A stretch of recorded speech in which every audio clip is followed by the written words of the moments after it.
Yo, it's your boy Logos. I think it's been way too long since I've done a Thomas Sowell reaction, so let's get into it. I think this time he's going to discuss the left and getting their inspiration from Marxists, which I think we all seen pretty clearly, especially if you've gone to college or just heard about college within the past 10-15 years. Myself and Ram have experienced this at the local and at the state level, whether it be a community college or a state college or university. And it really goes beyond anything you could imagine. My own experience was taking history classes, and during the middle of a history class, they're asking me about transgender leaders and pioneers and all this other type of woke stuff. And this is when I'm supposed to be learning about Napoleonic Europe. And I chose this class because I wanted to study more about Napoleon and his governorship. Because people, and include myself, really focus on the military side, but I really wanted to get into his governance, the laws, and different stuff he enacted as emperor or while he was in charge of France. So me to hear about transgender people and all this other nonsense just really took me off guard. I didn't understand why it was necessary, besides indoctrination and brainwashing. But let's get into it. Recently, a couple of dear friends visited us, bringing with them their 6-year-old twins, Sarah and Benjamin. These are some of the loveliest children you could meet, not just in appearance, but in their behavior. They are the kinds of kids you can see in Norman Rockwell paintings, but less and less in the real world. Now, Sarah and Benjamin are going off to public school, and it is painful to imagine what they might be like a year from now. Most people are unaware how much time and effort the public schools, and some private schools, are putting into undermining the values and understanding that children were taught by their parents and reorienting them toward the avant-garde vision of the world that is fashionable in the educational establishment.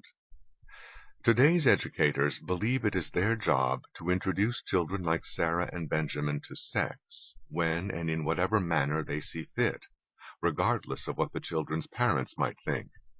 Raw movies of both heterosexuals and homosexuals in action are shown in elementary schools. Weaning children away from their parents' influence in general is a high priority in many schools.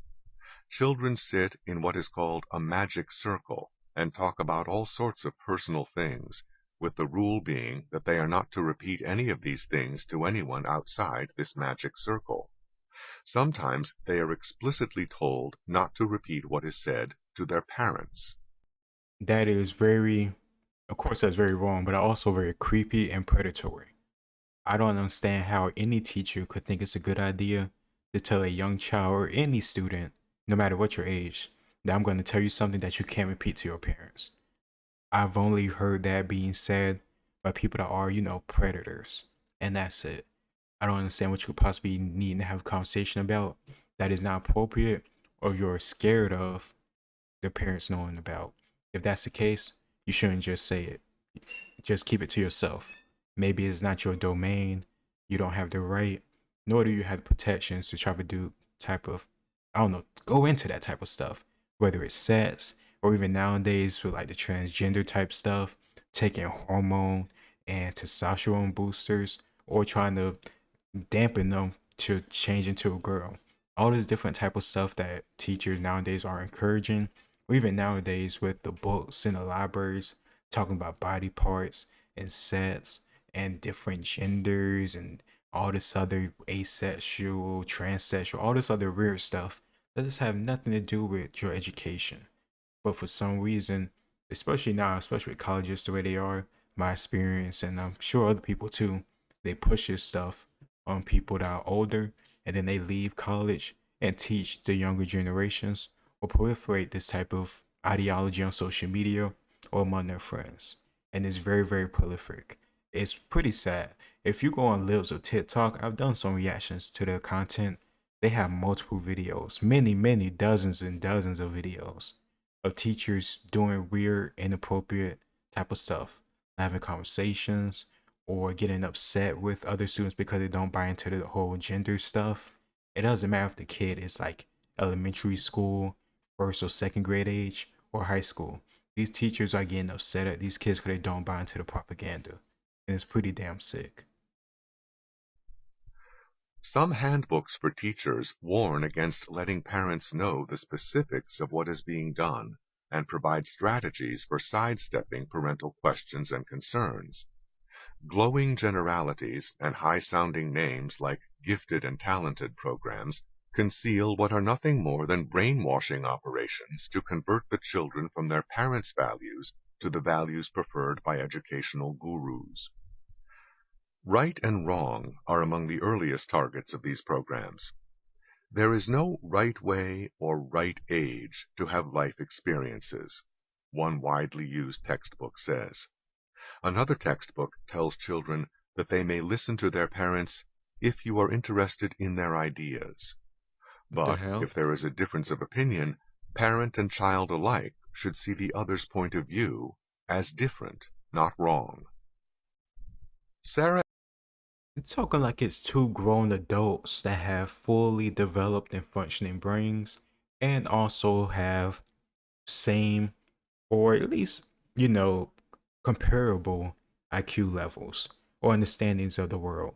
Like, I understand that you don't want to be a piece of shit to your child, but that doesn't mean that just because they want something you disagree, that they're not wrong. They can still be wrong. They don't understand everything fully. This whole idea of trying to go too far to make sure that your child have a good, I don't know, upbringing can lead to them having some disastrous and disruptive behaviors. And I don't think it's the right of teachers to be having these type of influences. Focus on your job.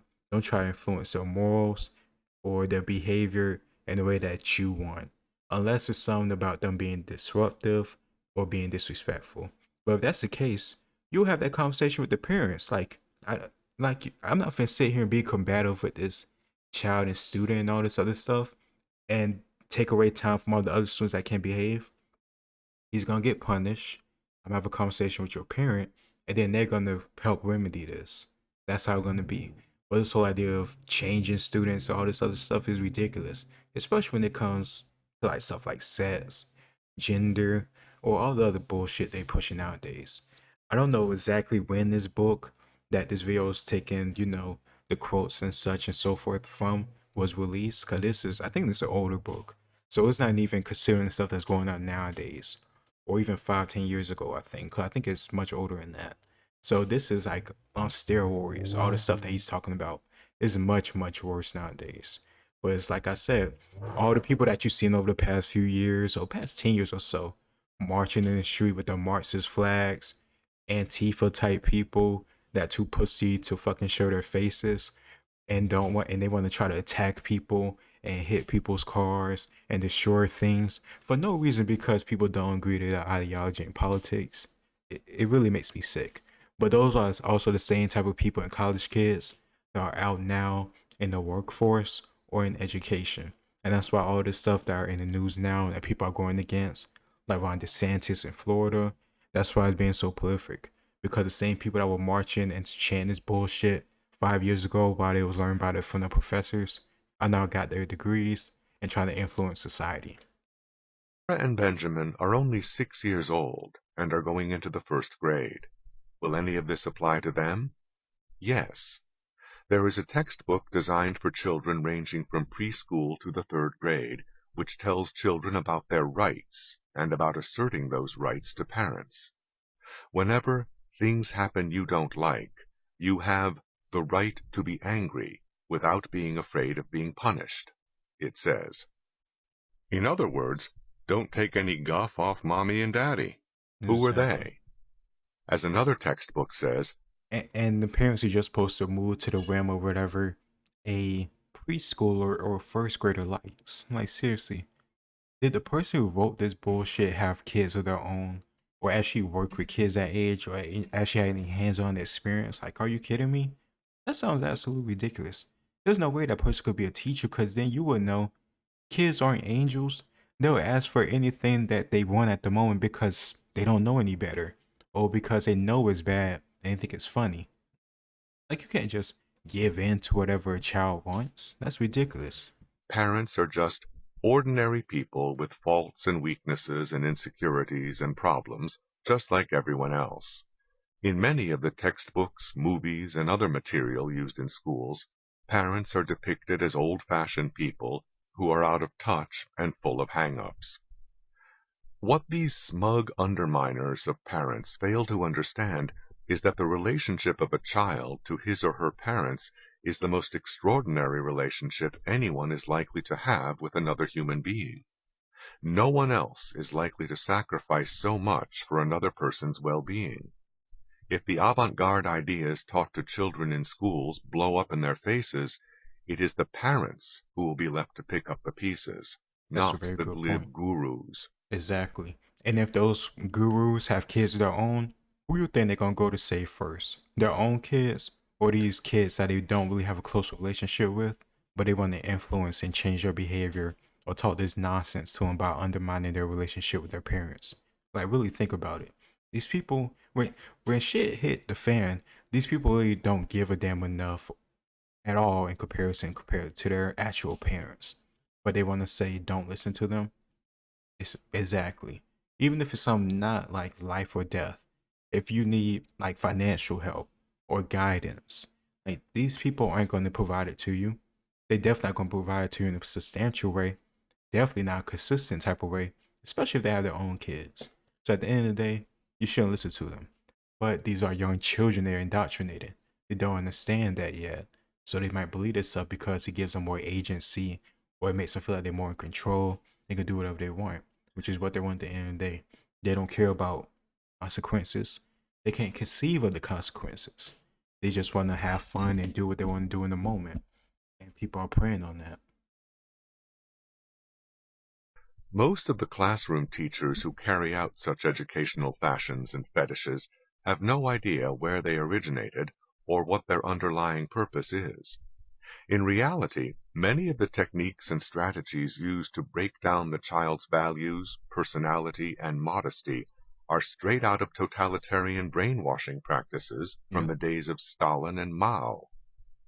That is the origin, for example, of the personal journals that children are required to keep in schools all across the United States. Even like I don't know the complete deep details of the Nazi youth, but I know the Nazi youth definitely existed and it was indoctrinated by people within the Nazi party. Oftentimes, from my understanding, that parents would give up their children, but also sometimes they would just be taken away and they would be put these ideas into their head and they would go out and throw their lives away on the battlefield because of that, or go and kill and harm innocent people because of that. And it's pretty damn sad. But it's kind of funny that they're using similar tactics to Marxists or even Nazis. You know, the people that they love to label others as. Kind of funny, but it's not surprising. These people really don't mean or back up what they say. They just say whatever they can say to further their ideology to get power. Because in their mind, everything is based on power. It's not about merit. It's not about skill. It's not about hard work. It's about power and privilege. These journals are not educational. Gross mistakes in spelling, grammar, and usage are ignored, not corrected. These journals are gateways to the psyche and the first step in manipulating little minds. As our friends departed and went off to enroll their children in the public schools, I could not help wondering if I had seen Sarah and Benjamin for the last time. Would they still be the same sweet children after they have been used as guinea pigs by those who claim to be trying to educate them? Probably not. And that could be due to multiple different factors. Yes, the teachers, which I think it has a very high influence, also depending on how other people are raising their children. When you go into public schools, you deal with many different people that have different backgrounds, different cultures, different upbringings, and that gonna lead to their behavior in the classroom. If you went to public school like I did, Graham did, all of our friends did, then you've seen this yourself. I never went to a private school, I always went to a public school. Even then, from a very, very young age, even like maybe like 5, 6 years old, I understood like certain people I want to hang out with, other people I didn't, and I avoided them. If you like the type of person that was constantly fighting, constantly in trouble, all this other bullshit, I wasn't gonna hang out with you. Because I know if I get in trouble, I'm going to get 2 foots on my ass when I get back home. And it's not worth it trying to show my ass for some people that really ain't shit. So it is what it is. Honestly, and I think it paid me much better off because the friends that I did make, they lasted since first or sixth grade all up until to this very day. And I talked to them to this very day. I just talked to Ram this morning, and we've been friends since sixth grade. And he was on no stupid shit. I wasn't on no stupid shit. We were just being kids. Of course, every now and then we'll do something dumb and we get in trouble, but we was never, starting no drama. We was never fighting. We was never getting suspended. We had good grades. We had, good upbringing at home. Not everybody has that. And honestly, that's a risk you take when you go to public schools and you send your children there. They're there for 8, maybe 10 hours, depending on where you live at, what time they start. And if you include the bus schedule, because you can't pick up your kid because you're at work, yeah, they're gonna spend a lot of time around those influences. Luckily, me and Ram turned out good. Most of our friends turned out good. We chose good people to be around, but that's not always the case. And sadly, it can be the teachers, especially the teachers nowadays, or the other students that lead you down the bad path. But let me know what you think in the comment. Let me know what you think in the comments down below. Hope you appreciate this. I haven't done a time of style video in a while, but I'm gonna do more. I'm probably gonna do oversimplified's Punic War because I've been looking forward to doing that. I really want to talk about the Roman Empire because it's my favorite empire of all time, and especially Julius Caesar. Even though he's not gonna be involved in that series, talking about Scipio Africanus and Hannibal will be very interesting, and they have some very excellent tactics and maneuvers and the Fabian strategy, all different things I want to go into. So, like, share, and subscribe. And I'll probably upload that video from Oversimplified today too. Let me know what you think. It's your boy Logos. Like, share, and subscribe, and I'll see you next time. Peace.